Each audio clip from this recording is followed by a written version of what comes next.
My sister's depression is getting worse. I humbly asked Nathan to help cure her. He readily agreed and actively treated my sister. However, it wasn't long before my sister suddenly jumped off a building and committed suicide. She left behind many shocking old injuries. I was extremely depressed. Persuaded by Nathan, I stopped pursuing the matter. I felt both confused and hopeless. I didn't expect that. I accidentally overheard Nathan talking on the phone with his childhood friend. He said, "Emily, I understand that you didn't mean to cause her death. You were just playing a jumping game with her. Don't cry. It hurts my heart. You don't have to worry. I will take care of Sophia's situation. I have already promised to marry her, but this is just a fake marriage. The real bride is still you. Do you still want to cause a scene at the wedding? I want to embarrass her in front of everyone. What can I do about it? I can only go along with you. I see. My relationship with him is just a show for others. My sister's life is merely a tool for him to please Emily. I won't let this go just like that." After Nathan hung up the phone, Dr. Johnson, standing nearby, couldn't help but speak up.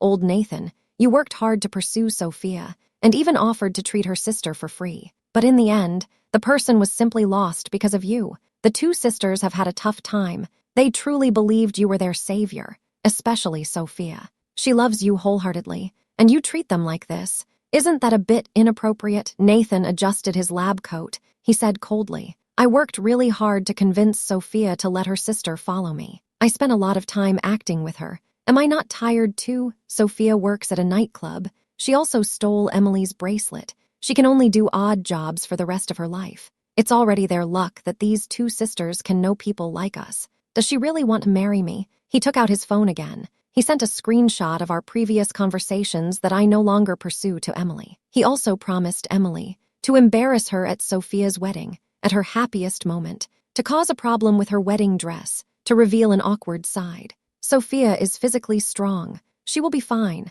I can't let Emily down. After being bullied by Emily at the wedding, if she wants to leave, she can. If she doesn't want to leave, she can stay and be a free nanny. As for her sister, no one would care even if she died, except for Sophia. Don't forget to take a close look at her sister's medical records. The keys are in the archives." Nathan showed no guilt about life on his face. Instead, he revealed a cold smile. Dr. Johnson looked at him in disbelief. He said, "I promised to transfer the patient. It might be a mistake, sigh. Everyone's fate is different." Nathan seemed to take his words lightly. He was laughing to himself. "Once Emily is having fun, I will formally propose to her. She will definitely be very happy." I tightly covered my mouth, trying hard not to cry out loud.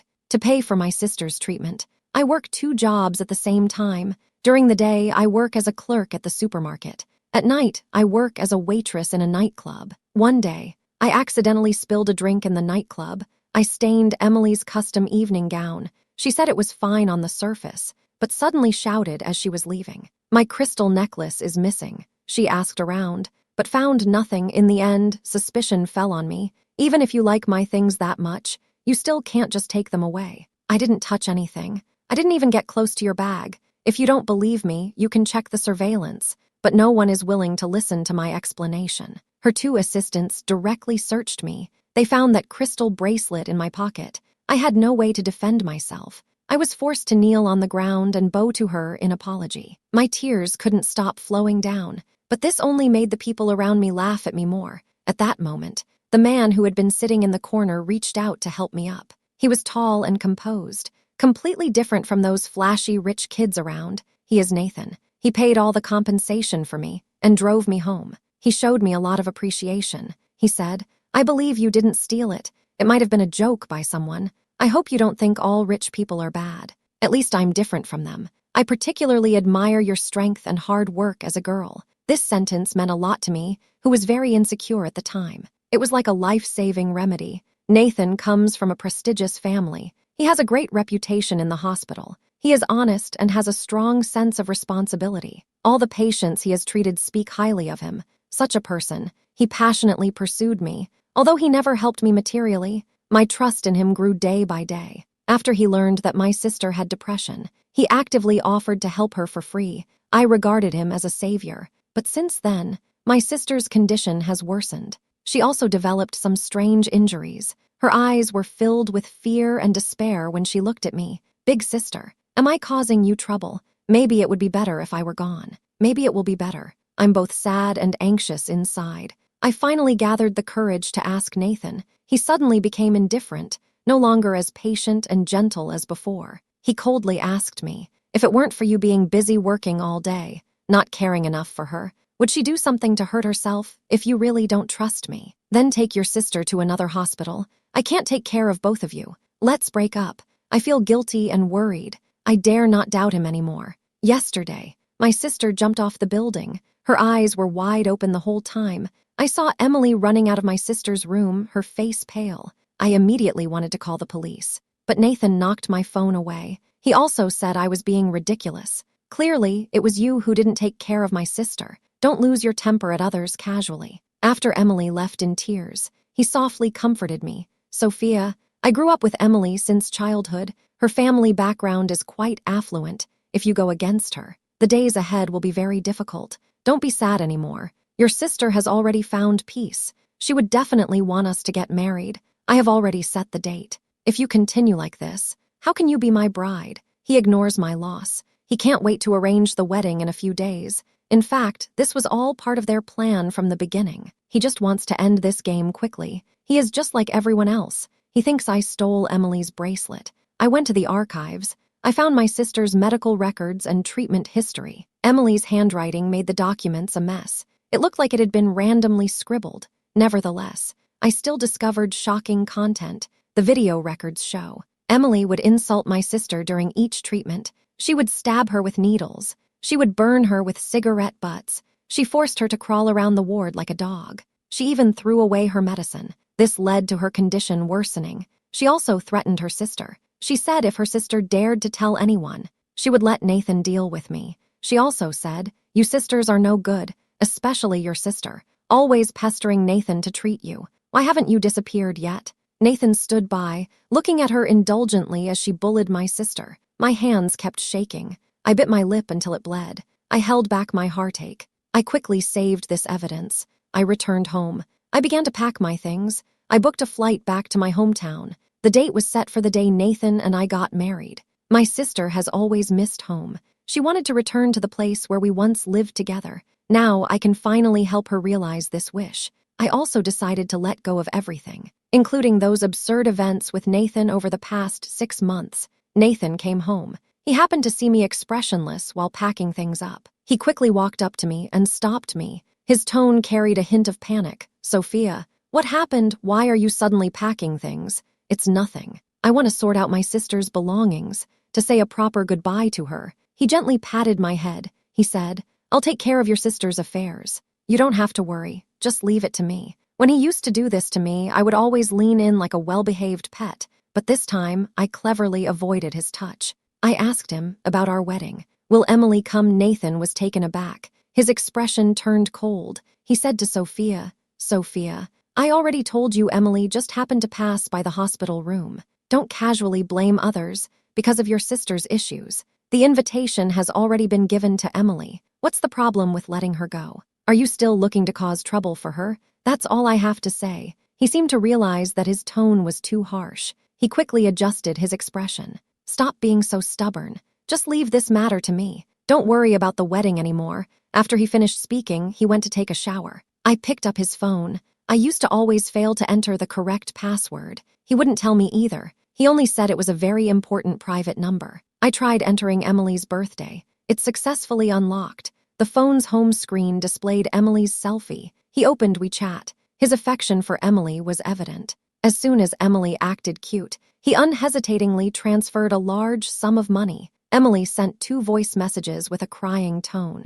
She said she had a nightmare. He felt so sorry for her that he drove over that night to comfort her to sleep. Emily has a problem with me. Nathan planned a series of revenge actions for her. Emily, I found that waitress. Her name is Sophia. She's from the countryside. She didn't finish college. She's currently working 2 jobs, and she has to take care of a sister with depression. Her sister's attending physician happens to be my colleague. How coincidental is that? Cousin is really impressive, but people like her can be quite resilient. Just beating her up won't have much effect. We can play a bit longer. You always do this. Then I'll trick her into transferring her sister to me. Take your time playing. Is that okay? I recall what happened yesterday. Cousin, what should I do? I really didn't mean to hurt her sister. Don't worry. I've already talked Sophia out of it. But, as a condition, I have to marry her in a few days. Emily, you're not jealous, are you, HMPH? Of course I'm jealous. Cousin is really unreasonable. I don't care. I just want to embarrass Sophia at the wedding.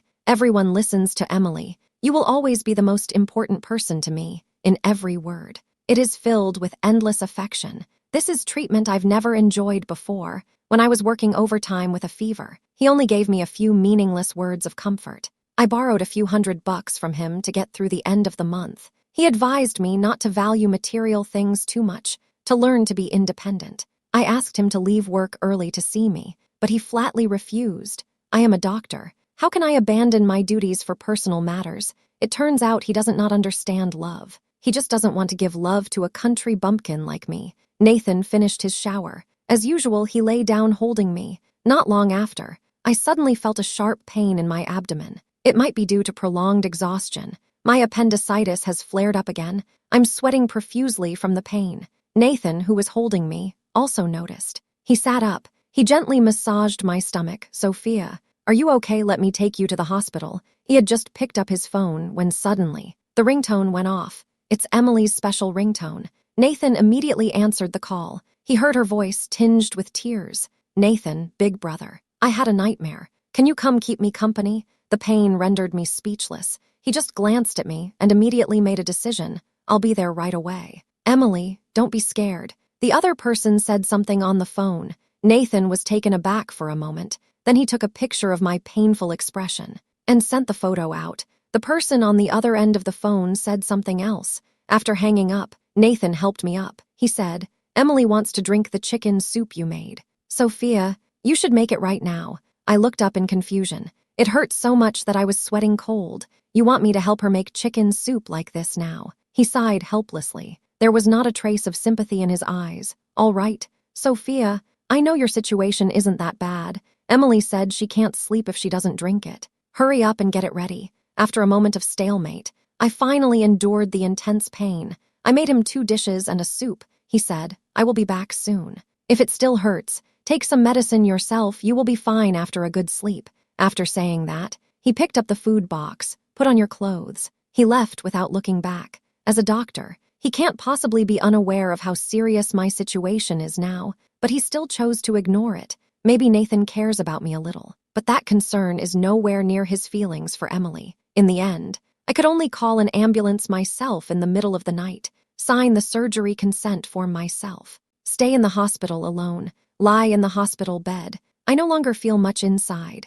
Emily posted an update on social media. In the photo, Nathan is carefully holding her. His gaze is full of affection. The two of them look as sweet as newlyweds. She captioned it, the soup from the live-in nanny is really delicious. Thank you, Brother Nathan, for coming to help me sleep. I liked it. Then I put my phone aside. I first submitted my resignation for 2 jobs. Then I put my phone on silent and fell asleep immediately. The pressure slowly dissipated after so many days. Finally, I can get a good night's sleep. I woke up the next day. I found dozens of missed calls and messages on WeChat, all from Nathan. Emily's social circle is not what you imagine. Don't make a big deal out of it. You liked it but said nothing. What exactly do you want, Sophia? Stop being emotional. Emily already feels guilty. Remember to apologize to her tomorrow. You weren't home. Did you go to the hospital, Sophia? Where are you? Quick, tell me. I dragged my tired body. After a few simple checks, I went home. Nathan was waiting for me in the living room. As soon as he saw the test results in my hand, he immediately grabbed them. The report said acute appendicitis and early-stage stomach cancer. He tightly grasped my shoulders. His eyes were red. Sophia, you feel so unwell. Why didn't you tell me earlier you had to bear it all by yourself? I'm a doctor. Are you still not at ease with me? I said with a bitter smile. I trust you, dragging my appendicitis body in the middle of the night. Do I still have to cook for Emily? He was momentarily speechless, feeling a bit awkward and angry. Don't involve Emily in this. It's clearly because you don't take care of yourself. Why didn't you tell me you were hospitalized last night? What are you really thinking? I stared straight at him. Speak, Dr. Nathan. You're quite a famous psychologist. Aren't you? Why don't you take a guess? What am I thinking right now? I'm thinking, who caused my sister's death? Whoever it is should pay with their life. If it's because I didn't take good care of her, leading to her death, should I die too? I rarely assert myself like this with him. Nathan didn't expect me to say that. He was momentarily stunned. He pulled me into his arms. His hands trembled slightly. What I said back then had no other meaning. Your sister's matter is really not your fault. Can you not? Stop thinking about her all the time. We are getting married in 3 days. So, have you taken care of her funeral? Nathan turned his head and said, I've been very busy these past few days. I will definitely take care of it tomorrow. Actually, he was busy comforting Emily. He completely forgot about the promise he made to me. What kind of feelings are they? That can make him completely disregard medical ethics. Why is he so indifferent to his patients? Stop arguing. Sophia, you just got back from the hospital. You haven't eaten yet, right? I brought you your favorite cake. He handed me a crumpled box. The cream inside had already melted. It emits a sweet, rich aroma. The strawberry on top has been bitten into. I pushed the cake aside. I asked him calmly, when are we going to try on the wedding dress? Nathan quickly interrupted me. He seemed reluctant to let me ask further. No need to bother. I know your size well. I've already had a set customized for you.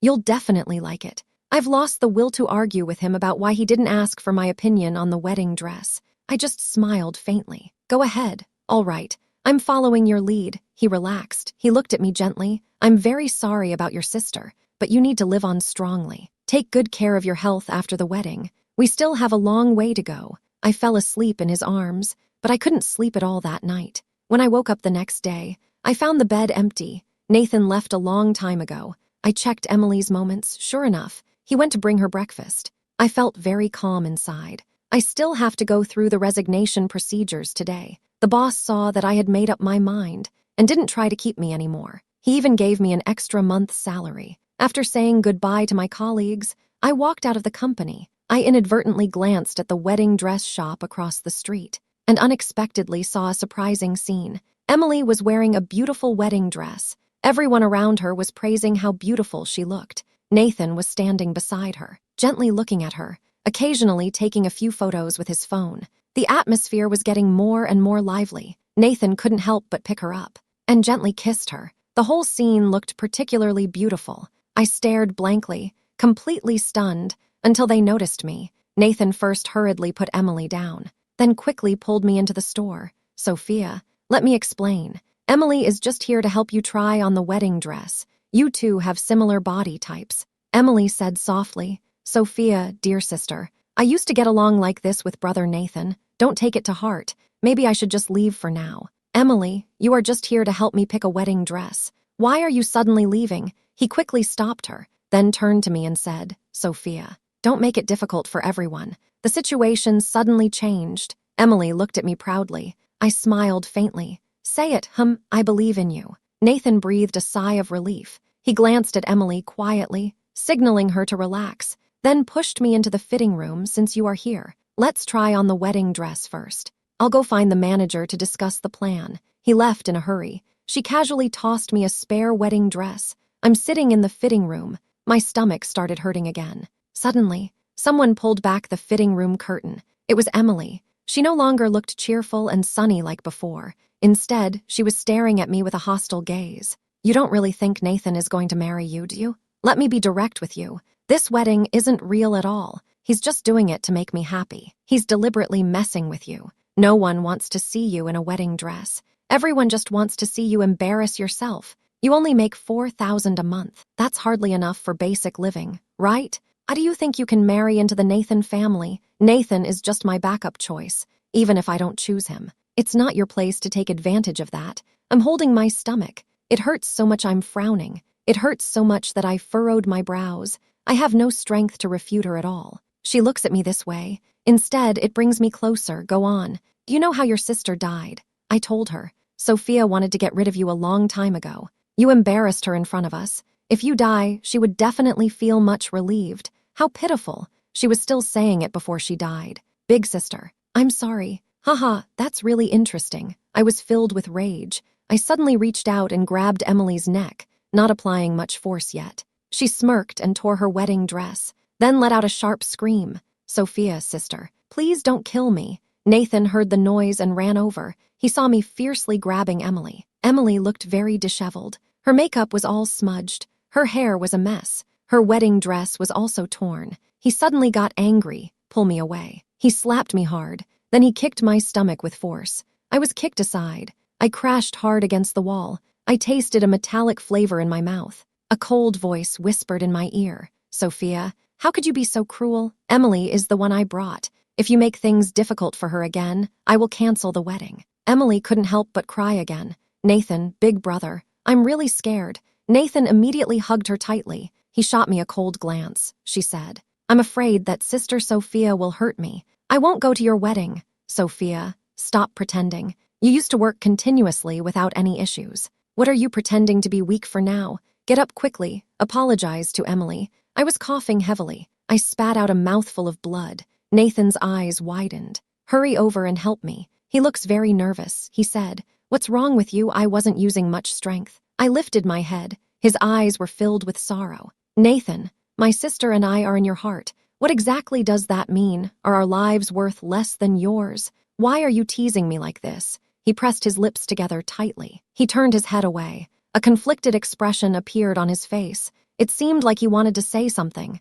At this moment, she whispered, "Nathan, brother." My chest hurt so much. Emily was sobbing softly. He no longer looked at me. He picked up Emily in one swift motion and walked out of the store. The store employees looked at me with discontented eyes. They were still mumbling about the trouble I brought to the store. I really couldn't hold on any longer. Shaking, I called an ambulance using my phone. Then I lost consciousness. When I woke up, I was already in the hospital. I received a text message from Nathan explaining. He said, "Emily was emotionally agitated. I couldn't take your side at that time. I hit you just to calm things down. You need to understand me. I really want to marry you. I never cared about your family's background. Can you let go of your pride a little? Don't be angry anymore. We are getting married tomorrow. I will make you the happiest bride." I didn't reply to him. I went straight to the doctor and got a month's worth of medication. After noting the precautions, I went home to pack my luggage. No one was home. I packed my luggage beforehand.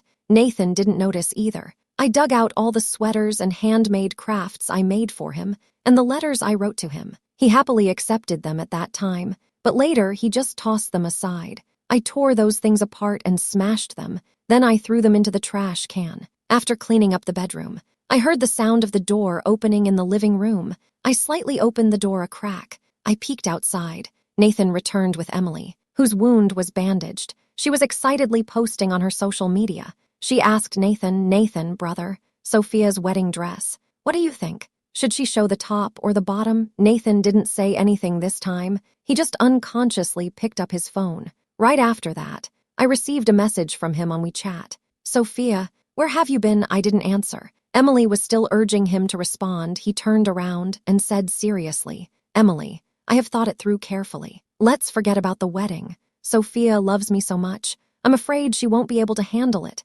Emily was a bit angry after hearing that. He sent me a WeChat message again. A bunch of videos and chat records show. During my hospitalization, Nathan carried Emily onto my bed. She was wearing that wedding dress. Nathan kissed her passionately. I saved the video. I coldly blocked all their contact information. They left soon after. I organized my sister's medical treatment videos and the surveillance footage from the bridal shop lobby. I sent them separately to the wedding planner and the hospital where Nathan works. In the end, I personally contacted the funeral home to handle my sister's affairs. At the wedding the next day, I had not shown up for a long time, but Emily walked onto the stage wearing the same wedding dress as mine. At the moment she lifted the veil, Nathan was stunned. A wave of panic and unease hit him. He immediately called me, only to find that I had blocked him. Just then, some strange footage suddenly played on the big screen. This is my sister's treatment record. She is covered in injuries.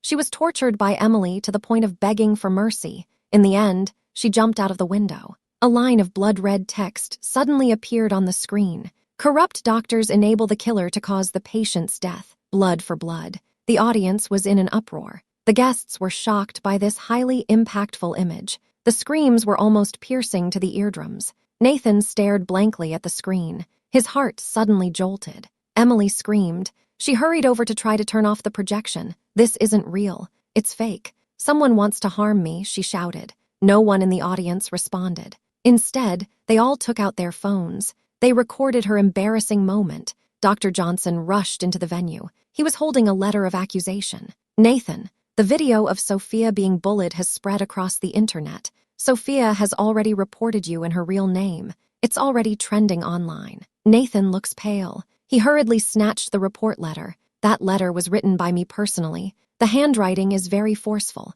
It almost tore through the paper. Every word is written with great seriousness. I am Sophia. I reported psychologist Nathan in my real name during my sister Sophia's treatment for depression. He deliberately approached me. After gaining my trust, he abused his position and enabled Emily to carry out long-term psychological abuse on my sister. This ultimately led to my sister being incited to suicide by Emily. I have a complete chain of evidence. The murderer Emily and the accomplice Nathan show no remorse afterwards. They even secretly plan to trick me into marriage. Nathan disregards professional ethics. Emily shows indifference to the lives of others. Their behavior is despicable. It is disgraceful. They exploited my status as an orphan with no power. They repeatedly restricted my freedom and applied pressure, prevented me from reporting my sister's cause of death. I have been deceived by Nathan, signed a letter of understanding. Now I can only expose their true nature through public opinion.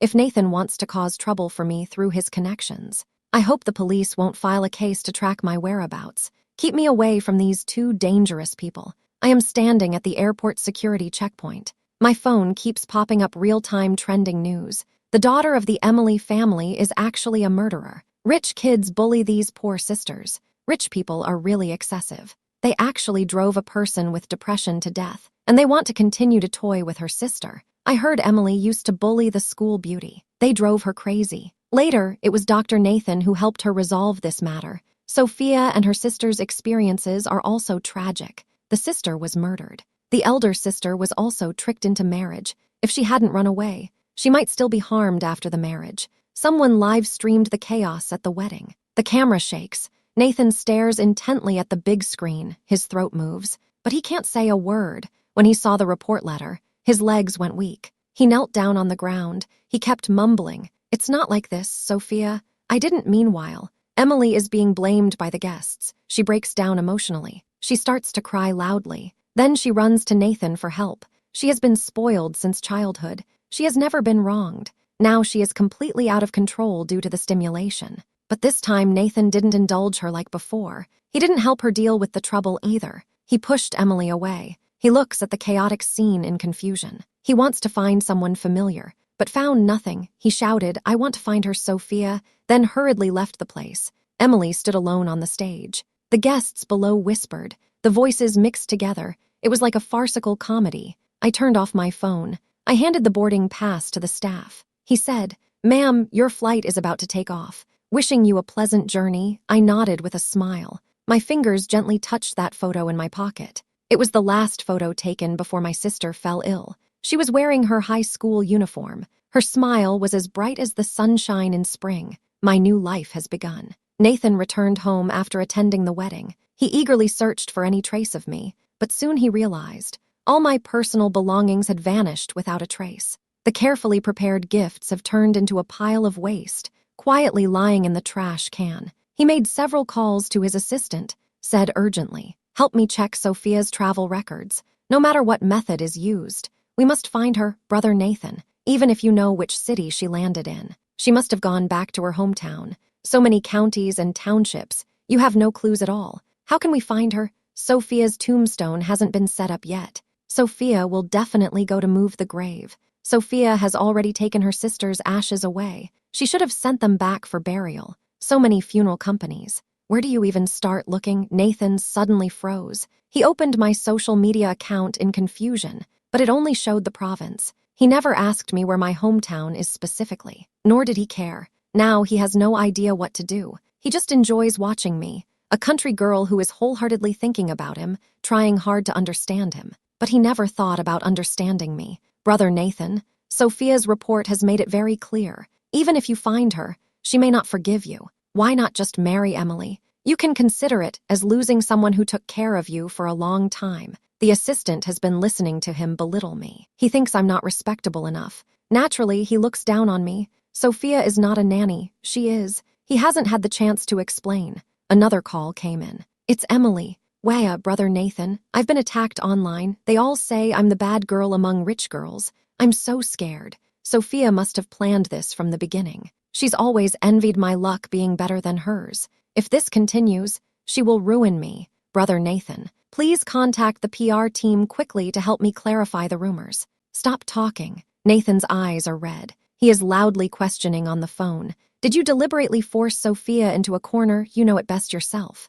Sophia has never been jealous of you. She has always lived through her own efforts. Unlike you, a rich girl who can't survive without her parents. It's actually you. You relentlessly pursue Sophia over a trivial matter. Stop pretending to be innocent. That day at the bridal shop, you intentionally set up Sophia, didn't you? Emily, I won't tolerate you anymore. You better hope I can find Sophia. If you still want to harm her, be careful, or I'll expose everything you've done in the past. Emily was stunned. She stopped pretending to be pitiful. She shouted uncontrollably, "Stop pretending to be the good person here. It was you who approached Sophia to please me back then. Wasn't it you who took the initiative to approach Sophia? Let me tell you, I have already sent all the videos of us together to Sophia. If you don't help me, I'll post these videos online." Nathan suddenly threw the phone against the wall. It let out an angry, low growl. Cold tears slid down the corners of his eyes. Staying alone in the empty, luxurious villa,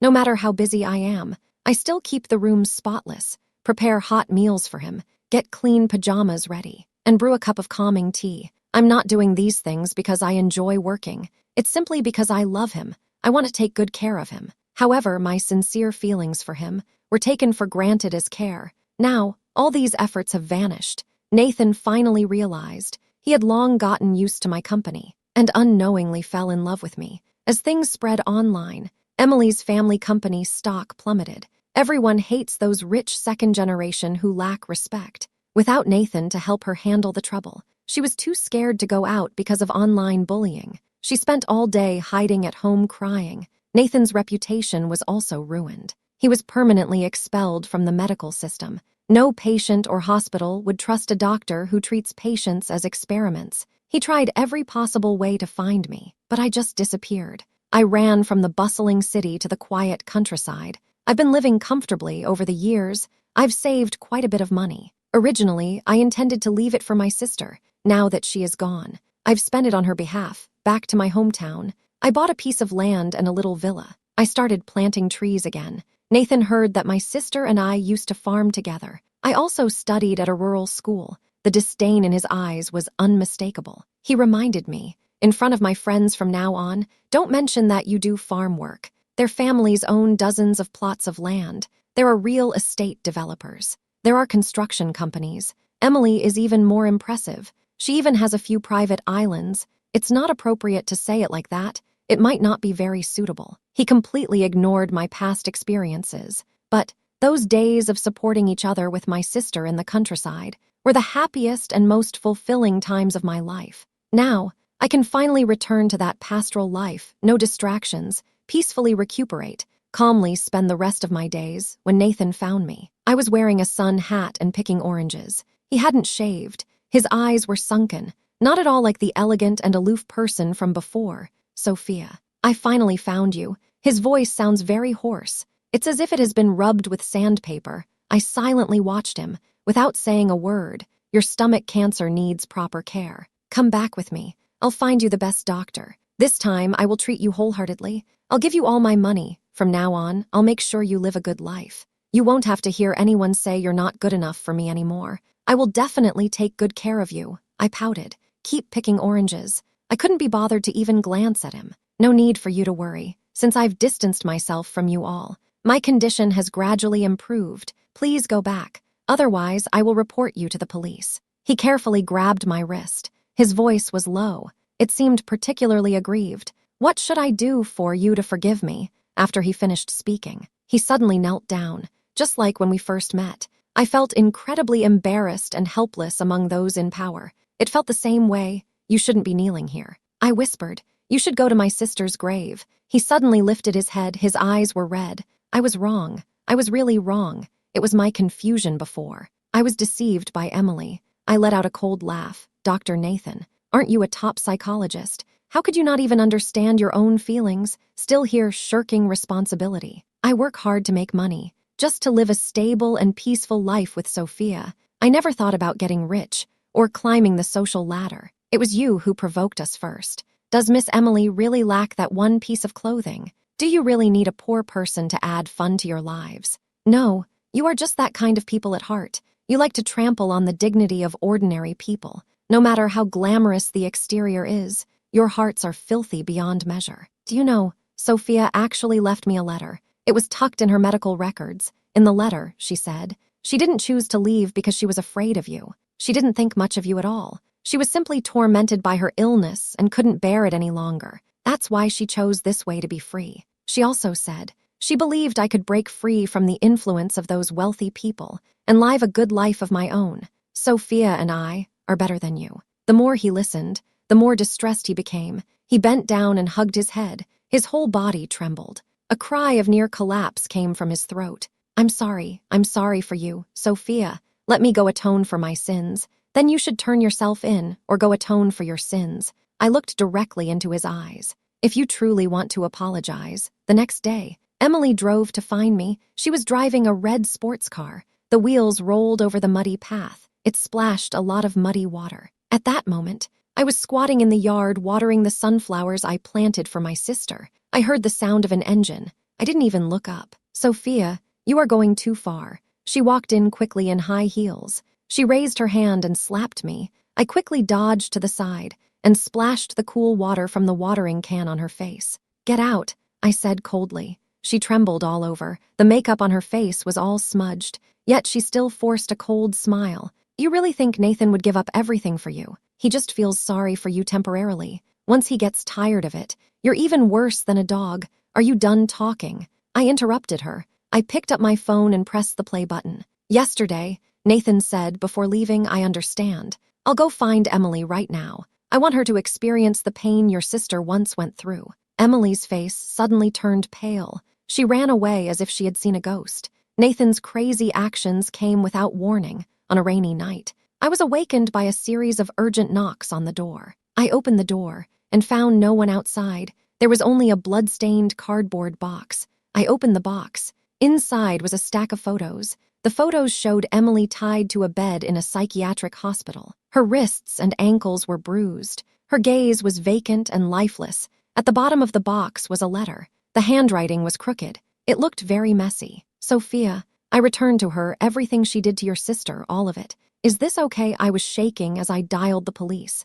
Suddenly, I heard a loud bang in the distance. The flames shot up into the sky, illuminating the night sky brightly. Later, I learned that was Nathan's private sanatorium. He and Emily's bodies were found in the ruins. The two were fighting each other. They hadn't even closed their eyes. The police handed me a crumpled letter. It read, Sophia, if there is a next life, I hope to be an ordinary person and not lose myself in the illusion of being superior. Then I won't miss you again. I threw the letter into the fire pit, watching it slowly curl up, finally turning to ash. The sunflowers outside the window bloomed, the golden flower heads facing the sun, stubbornly lifting their heads. My sister always says, the sunflower is the strongest flower. Even if it's trampled into the ground, it can stand up again. I close the door and lock it securely. It's time to go visit my sister's grave.